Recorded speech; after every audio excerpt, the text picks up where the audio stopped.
All right, people. Big episode tonight. Big one. Big one. House of the Dragon, Season 2, Episode 6, entitled Small Folk. Eli, we knew this was going to be a banger episode just from, the trailer at the end of last week's episode. Like, oh man, just the fallout, it continues to get crazier and crazier. Oh, yeah, there's plenty to talk about this week. Yes, indeed. All of that and more on tonight's episode of Dragon Watch. Stay tuned. I was following King Viserys' death. My brother was a slave to his omens and portents. Anything to make his feckless reign appear to have purpose. What are we going to do about it? Did you really think that you could just fly about the realm, trying to steal my brother's throne? Kings didn't make us kings. Dragons did. All right, Eli. So, Season 2, Episode 6, Small Folk. Big emphasis on this title, as we used to do back in the Talking Thrones days. We put a big emphasis on the title, which is that obviously it is capturing the thoughts and minds of a population of the Game of Thrones section that really, frankly, has almost always been ignored by the higher-ups, that being the small folk, obviously. And in today's episode, we see some of that retribution start to go as Rhaenyra starts to utilize one of her more underutilized assets as well through the use of Mysaria, who, wow, that connection. Did not see that one coming, to say the least. That one was that was not in the books for sure. Nope, that was definitely a big shock to my eyes as well. I'm sure we'll talk about that as we get later into the episode of the breakdown here. But yeah, man, that was definitely the shock of the episode for me, among other things. So. Yes, indeed. Yes, indeed. Among other things as well, we've been talking up the last couple of weeks, sowing in the seeds. It finally happened, and for book readers, it happened exactly how we knew it was going to happen. For people who were not already familiar with what was going to happen, oh boy, some dragon fire to say the least, but also some, a How to Train Your Dragon moment at the end, if you will, to compensate for it, as we'll get into as well. King's Landing, things are, of course, not great. We also finally got a quick insert from the other Lannister twin that Jefferson Hall gets to play. Fun fact, did you actually know that Jefferson Hall was on the original Game of Thrones? I did not know that, actually. Yeah, he portrayed the knight from the Vale, and if you remember, all the way back in the first season, who was potentially the one who gave Jon Arryn the poison wine and then was mysteriously killed in the tourney the next day. Yeah, that was Jefferson Hall.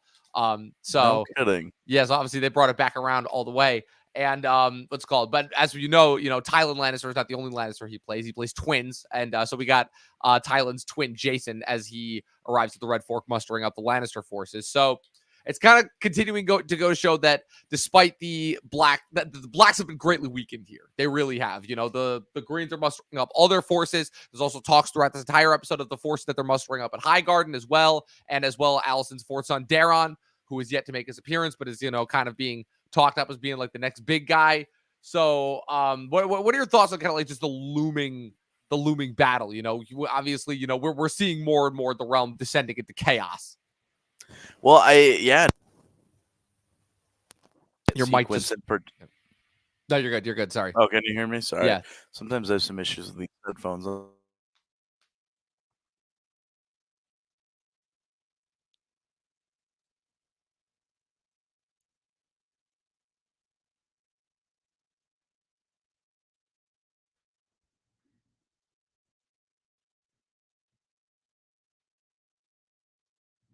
Oh no, now Eli lagged out.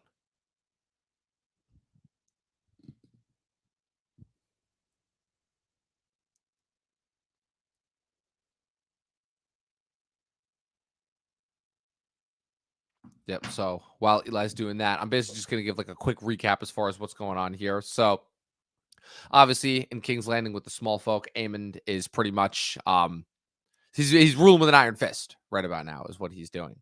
And, some people like it. Pretty much everybody is kind of going along with it. They kind of have no choice to do it. But, what's it called? But you've also got Aemond. Okay, there we go. There we go. Hey, what's up? I'm back. Okay, cool. So now you got to experience the lag out. Oh yeah, no, it's great. It's like, it wonder usually, if this will happen every episode. Yeah, it usually only happens like at the beginning, at the very least. So once we have it, we get it out of the way pretty quickly. But yeah. So what's it called? Going based off of what's it called? Going based off of where we were before you lagged out. What's it called? What are your thoughts on like kind of the brewing conflict of war going on right now?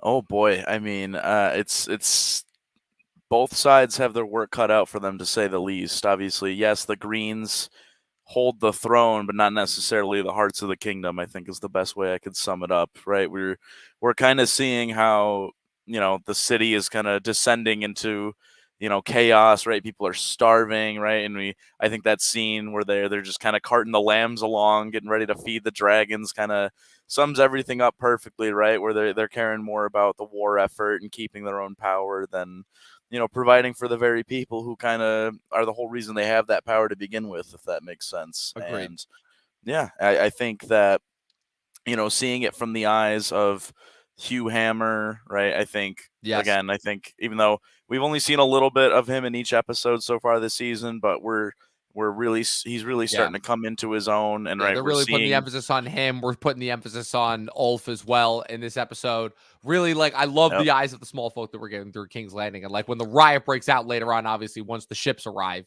Oh man. Oh, 1000%. I feel like this show is doing so much better than the original Game of Thrones show, at least for portraying the kind of how the small folk live, at least to a degree. I mean, we see bits and pieces of it, but Right. it's never at the scale it was, I guess that this we being see really with the this first show. time that like actual members of the small folk have been like real characters in the show and not just like backdrop cannon fodder, because think about it, right? Right. Really the only small folk that are main characters in the original Game of Thrones show are the Brotherhood without banners. And even then, it's like they're really outlaws, so I don't know if they really count, but we never really Or spent anyone at the wall. Exactly. We never really spent this much on the ground time with small folk. So the fact that we kind of get that through characters like Hugh and Ulf, obviously, and then we'll see obviously how that continues into the next couple episodes as well. It's kind of crazy that we only have 2 episodes left after this. That's nuts. What's it called? I was talking also about Aemon before as well, and how he is solidifying his grip, to say the least. He is just like telling everyone We're losing it. Yeah, he's like, Jason Lannister thinks to summon me like a dog. He will march when I say to march. He tells Kristen Cole, he's like, look, you're taking your forces and you're marching now. We can't afford to wait. We can't afford to give Daemon the time. What's it called? We can't afford to give Daemon the time before he attempts to before he attempts to muster the Riverland forces. So we got to take care of that, nip that in the bud. And then obviously, but then also the biggest thing is like, yeah, I'm not riding out to meet you on Vhagar until I choose to, And then the biggest thing is he's like, Alicent. He looks at Alicent straight up and is literally like, yeah, what are you doing here? And just dismisses her straight up. And also, he's making the right choices. He tells him to send word to bring Otto back to King's Landing as well, to kind of replace him as hand. And there's a funny moment where Lara Strong thinks that he's going to get it for a minute there. So, man, King's Landing, always so much fun. Oh, God, you muted out again.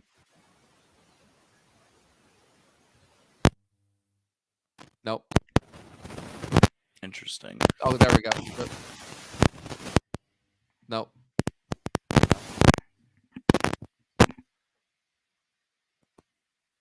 Oh, now I can hear you. You can. Yes. Man, that is so strange. I wonder what's going on. It's got to be the headphones. It's the only thing that I can think of. It has to be. Yeah, what are you going to do? Yeah. So, but yeah, no, 100%. I think everything that was going on in King's Landing was interesting, to say the least. I know I'm loving kind of Alicent's arc, right, where she's really just sinking lower and lower, and honestly I'm all for it because she kind of deserves it, but at the same time it's she's more so realizing her position, and it's just like, I love that it's just like just like weighing her down, just completely, and see so how she's interacting with Aemon, right? I mean, yeah. Gosh, it's kind of crazy to see him talk to her in the way that he has. He's so cold and very Otto Hightower-esque, where he's not really let.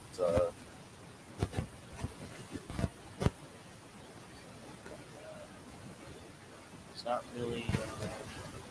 Yeah. So I get what you're saying, basically. So,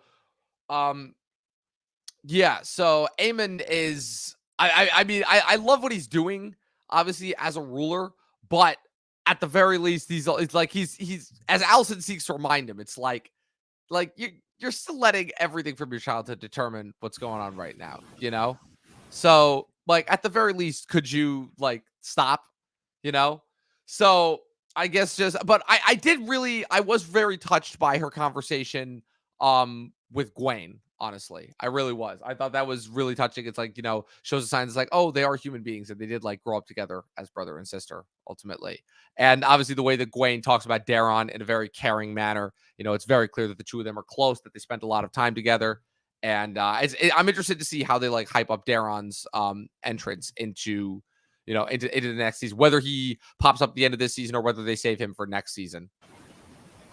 Yeah, if I had to guess, he probably won't come around until next season. But obviously, we're kind of seeing them plant the seeds for his character to come in. And obviously, for anyone who has read the book, we know he does end up having some kind of impact later on down the road. So very interesting to see them talk about him because we haven't really had any word or haven't really seen him or anything since pretty much when he was a baby that first season, if I remember correctly, right? So yeah, I think so. I think he was in that first season, yeah. So moving on to Dragonstone. Oh man, just nothing but a disaster here. We get the first attempt at the taping of the season. I do have to correct myself, and I'm correcting myself on the air because that's what I do. For the longest time, I thought the dragon that came out was Silverwing, but it turned out it was Sea Smoke. And I don't know about you, but like they basically took Sea Smoke's design and just replicated Drogon's. That's pretty much what they did.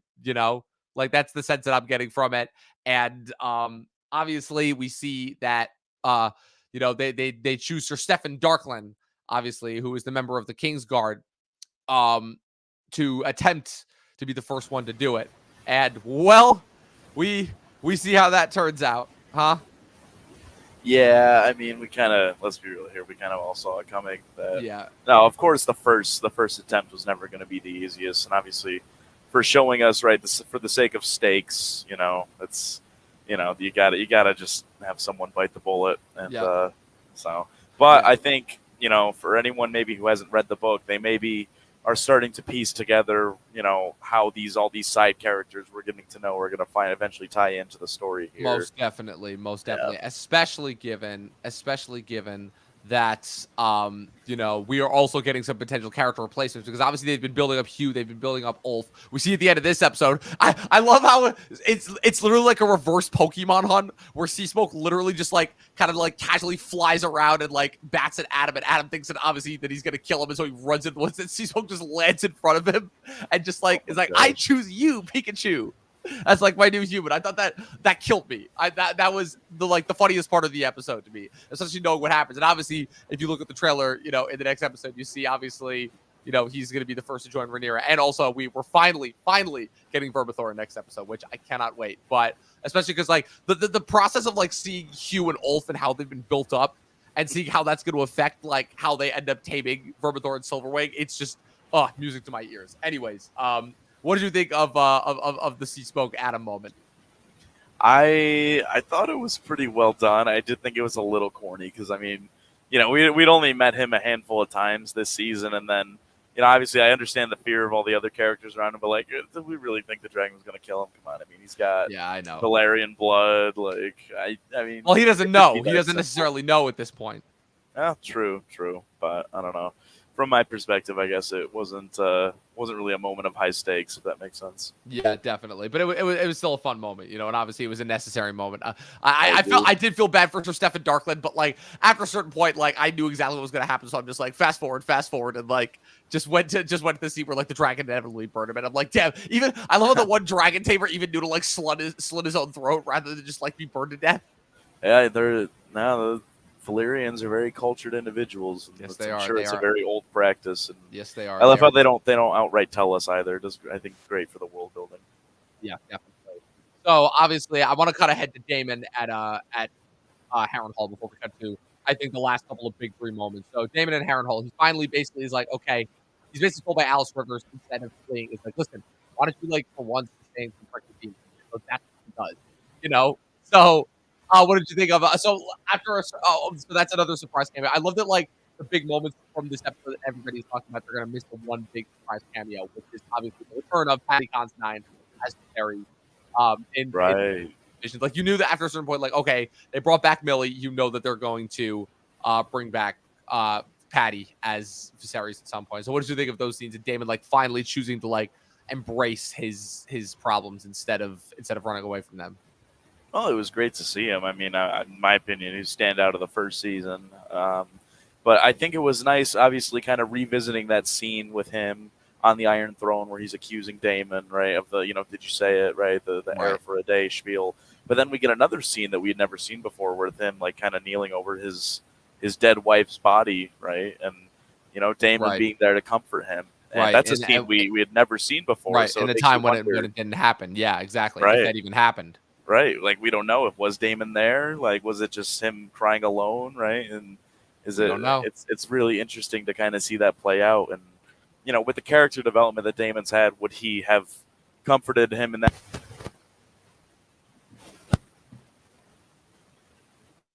Yeah, exactly. You don't know what's it called? You don't know how it would have happened, honestly. What's it called? But I do like that yeah. I do like that I do like how much character development Damon is getting, honestly. I really do, because it's, in a way, it's kind of the only way that he would have been forced to confront his demons, honestly, because otherwise they never because honestly he would have just kept dealing with and abusing people in the real world, so it never and honestly never would have worked. And like Alice Rivers, the fact that he like doesn't immediately pull out a sword and cut off her head is already showing growth on his part, honestly. And while I'm not saying that this is going to entirely atone him of his actions, I do think that what's it called? I do think that what's it called? I do think that that eventually he can be redeemed. And I think that he can come to a point where he will be what's it called? Where he will be finally able to kind of, be able to go out with grace, if you will, honestly. What are your thoughts on that? No, I completely agree. I mean, Damon wasn't necessarily always a bad character. I mean, he killed his first wife. That's a whole different thing. I mean, Yeah. by the standards of this world, it's like, doesn't that happen like every day? Yeah. It's bad to say. That's Pretty bad to much. say, but I mean, Damon, yes, Damon, obviously a very conflicted individual where we kind of see he's always wanted this love and approval, but at the same time, kind of wants his own power and and ambitions. It involves hurting the ones he loves, and I really like that. It's like, how much is power worth to him, and that's very much what I think he's in the process of figuring out. So Yeah. I think he probably will make the right decision in the end, but I mean, I feel like there's enough ambiguity with his arc in the books that there may be some room for some surprises. Yeah, especially given that like this episode basically confirmed that they're making a major change from the adaptation, which we'll get to in a little bit. But 100%. Yeah, definitely. And that's going to be really interesting, especially given how, how obviously that arc goes in the books as far as those next things, as far as the next steps, I should say. So, what's it called? I know these scenes with Damon and Harrenhal have been under critique a little bit, but honestly, like as I keep saying to everyone when it comes to these shows, these scenes serve a purpose. So, moving on to that, the next big reveal, honestly, is when Mysaria basically executes her plan, where they basically start shipping off crates of food to the citizens of King's Landing, which obviously causes a mass riot when they immediately blame Alicent and start proclaiming Rhaenyra the true queen. So once again, their plan to utilize the small folk is working properly.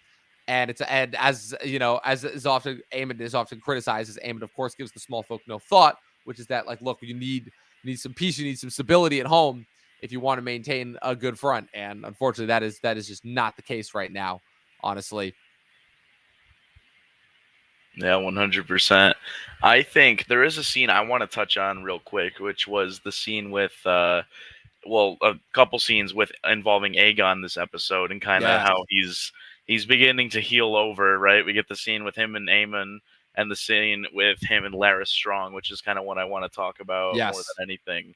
And I really loved the kind of the talk that Larys gave Aegon. I thought it was like really profound, and it kind of humanized his character a little bit, where we always thought he was like this, the stereotypical kind of creepy, kind of crippled advisor, kind of always scheming guy, right? Willing to do the dirty work. But, we kind of see life from his perspective for a little bit when he's kind of talking to Aegon Yeah. about his injuries and kind of how he's never really An going to be. Emmy-winning scene, if you will, from Matthew Needham. Oh, I thought it was. I mean, you could see just with his eyes, especially the Yeah. acting was The phenomenal. pain on his face. Oh my gosh, yeah, and just how he like, the tone in his voice kind of changed throughout the scene. I thought was magnificent. Yes, it was an excellent performance and an excellent demonstration overall from an actor who may have been a little overlooked kind of as the replacement Varys, but he gives like kind of, a lot more humanity, I think, and a lot of more of his own individual style, I should say, to that character in order to make it not such a, not such an easy, cheap throwaway. Yeah. And So what now sorry. Yeah, no. What were we going to say? Well, I was gonna say what I just think is so interesting is now it seems like he's almost willing to play both sides a little bit, where he's serving. Well, he knows Aemon, he has now to. He wants to. Well, he knows he has Aegon. to because for right now, Aemon is in charge. But obviously, he definitely feels like a stronger connection, a kinship with Aegon, if you will. Obviously, obviously for book readers who won't know, when Rhaenyra does eventually take King's Landing, it is only because of Larys that Aegon is able to be smuggled out. Right. So it's very interesting seeing that friendship develop. Indeed, yes. So, all right, let's talk about it. Already the scene that is breaking the internet: Rhaenyra and Mysaria's kiss. So, what if we make of this in terms of like, is this simply a fleeting moment? Like, obviously, because this was never a part of Rhaenyra's character in the first season. So this obviously being added now, it's kind of like it is technically a retcon, but also again, it could have always been a thing, But so I guess just kind of what prompts obviously the connection, especially considering that Mysaria feels to be. I don't necessarily know if she is in the same position, honestly, as what's it called. I guess just my whole thing is I don't know if Rhaenyra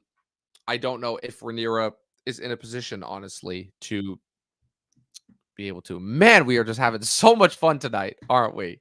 Man, I don't know what to What make of it. the hell is going on, man? Yeah, I don't know. I don't know. Sorry for the technical difficulties, folks. But man. Yeah, we were touching on the big kiss. Oh man, Yes. Honestly, I mean, you can debate whether it's in character or not. I feel like it's maybe a little more in character for Mysaria, just given kind of her background in the whole, being a whore and all that. And then obviously, as we've learned in the first season, Rhaenyra is a very horny person. So it wouldn't surprise me if in like say the 10 years or so between like episode 5 and 6, right, when she's popping all these babies out with a man who isn't her husband. And it makes you wonder if maybe she did have that little bit of freedom to experiment. I mean, we could sit here and speculate all day. I guess in the context of just the scenes we've seen in the show, maybe I guess it makes sense more now, because I was wondering to myself, like, why are they kind of getting so many scenes together these last few episodes? I mean, it makes sense obviously as far as what they were building to, but I was still just like, I don't remember that being set up. I think the actual connection between the two could have been built a little stronger, right? And especially given the sense that especially she's supposed to have this connection with Daemon, but the fact of the matter is we only see them together for like 2 episodes before she kind of just goes off and does her own thing. Right, and that's you can argue that's one of the big criticisms of season 1, because it was just trying to set up so much, right? From they only had so much time to work with, which I personally loved, and I thought they did a great job with. But I understand that was a point of complaint for a couple people. Oh, I mean, when you have to cover close to 25 years, just about 20 years, yeah, in 10 episodes, right? I mean, that's a big ask, and the fact that they did it as well as they did, right, is still speaks for real, to how seriously they are taking this project. But when you do something like that, inevitably some things are going to be skipped over, and I think kind of that side of Rhaenyra, maybe could have built up a stronger connection with her and Daemon, at least more towards the end of season 1 when they are finally married and having their own children and things along those lines. Yes, especially given that I believe that that what's called originally she is the one that orchestrated Blood and Cheese in the book, which obviously that didn't happen in the show. Right. So now, obviously, the other big one that I wanted to talk about, which again it's a small scene, but is kind of getting overlooked. So obviously, we saw finally Adam claim sea smoke. We knew that. Obviously, Hugh and Ulfa, we've been talking them up as far as when they claim Vermithor and Silverwing. But there's one other dragon that joins the dance as well.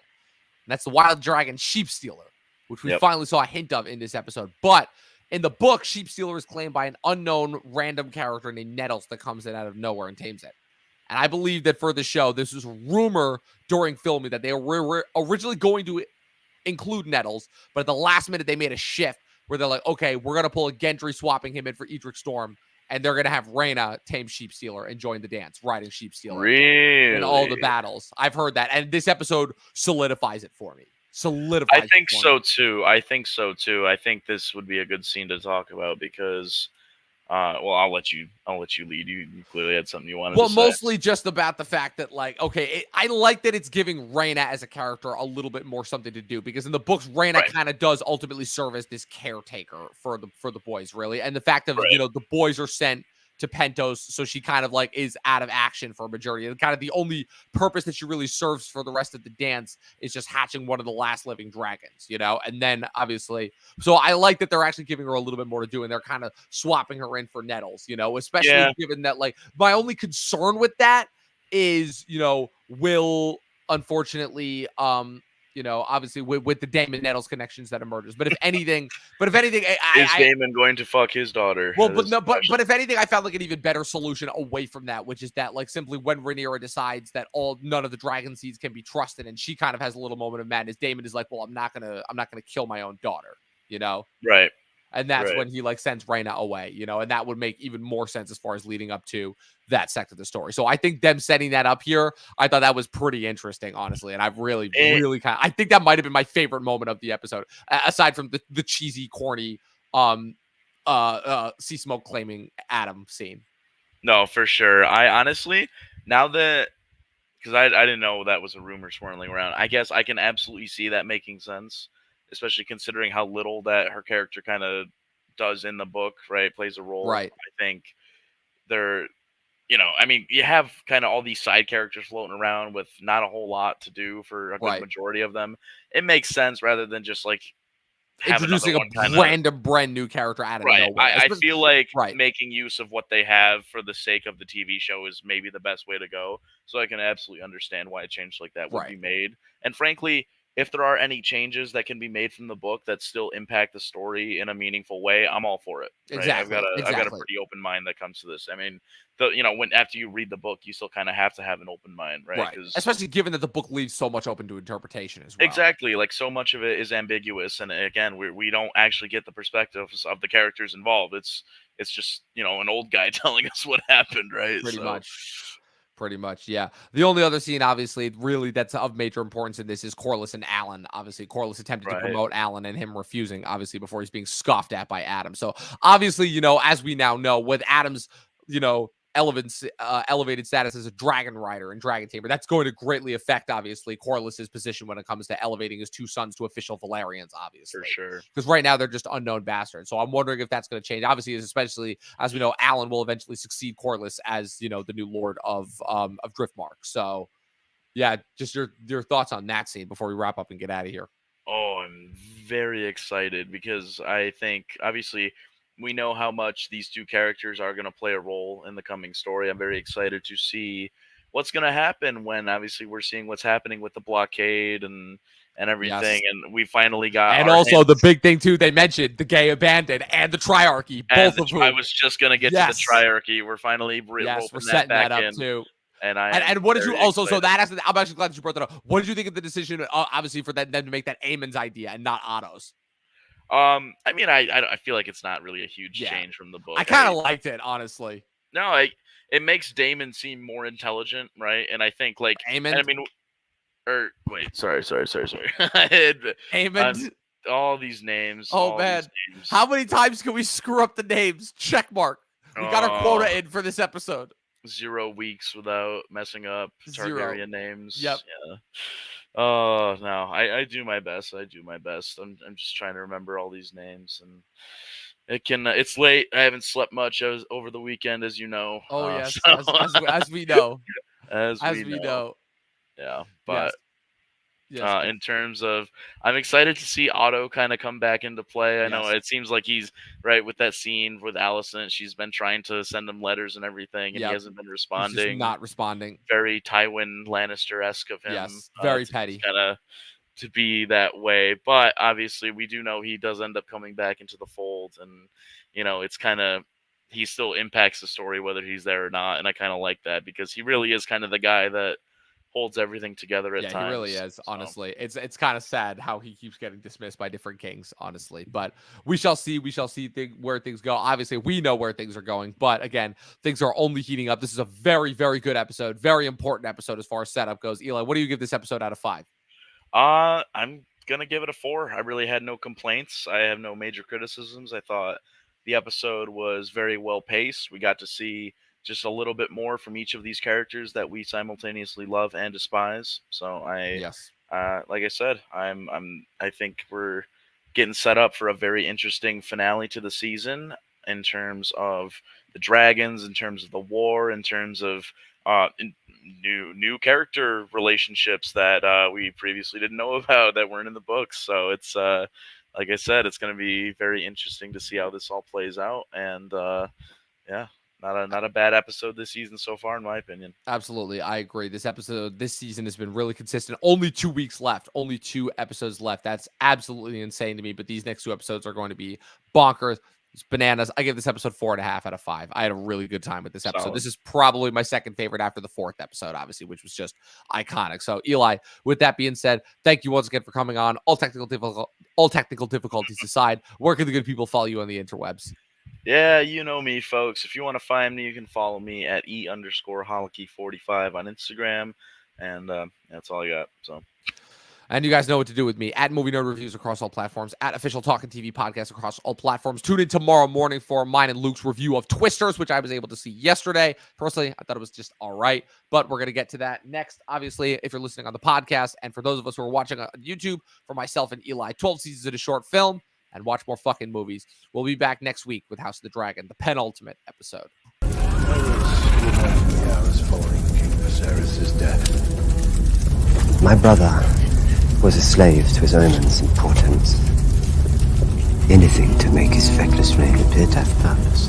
What are we going to do about it? Did you really think that you could just fly about the realm